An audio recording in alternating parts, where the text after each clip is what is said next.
Era líder de MEP, senhora Evelyn Weaver Cruz, e atual primeiro-ministro também a remarcar que a campanha começa. AVP está claro? Para nós está claro, o tempo que me quer que na lanta fiz sonho sobre a AVP desde a eleição do barrio. Todo domingo nós temos um barrio, todo domingo nós escuta o povo, nós damos assistência também do barrio, nós estamos na YMCA, nós estamos na Casa Partido, para esse não tem dificuldade, todo sábado nós estamos aqui também donando assistência legal a milhares de pessoas que estão vivendo um momento difícil. Preparando para a eleição, a campanha começa hoje. Com atividade aqui na preparação de candidato na novo,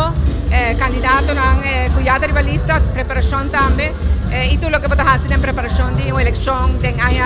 3 ou 2 anos para uma eleição. Verdade, nós saímos com a campanha, então nós também queremos